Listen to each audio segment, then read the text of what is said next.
সুভাষ ভৌমিক যখন কোচ ছিল, জন্মেছিস কিনা আমি জানি না, রোজ এরকম বিতর্ক হতো আর প্রচুর সাকসেস আসতো। এটা মনে হয় প্রথম পদক্ষেপ। এই সমস্যা তোরা দেখছিস, এরকম চ্যালেঞ্জ থাকবে কোচের সাথে প্লেয়ারের, এটাই বাঙাল বাচ্চাদের সৃষ্টি।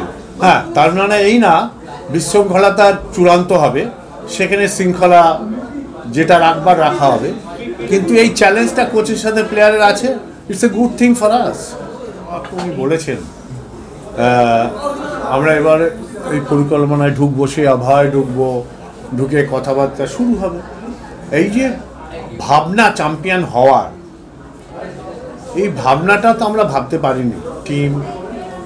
এছাড়াও আজকে আমি আমাদের পুরোহিত মশাইকে বললাম, যখন এখানে আমাদের ঘরটা দেওয়া হবে তখন আপনি একটু ভালো করে বলবেন যে আমরা যেন রেড কার্ডটা সঠিক দেয়, আমাদের ফিকচারটা সঠিক হয়, ইয়েলো কার্ডটা সঠিক হয়, রেফারিংয়ের বদন্যতার থেকে মুক্তি পায়, এগুলোও বললাম। শুধু টিম করে তো হবে না, টিম ফিট রেখেও হবে না, তা বাকিগুলোও হবে, সেগুলো যাতে হয় তার একটা প্রয়াস রাখা বললাম।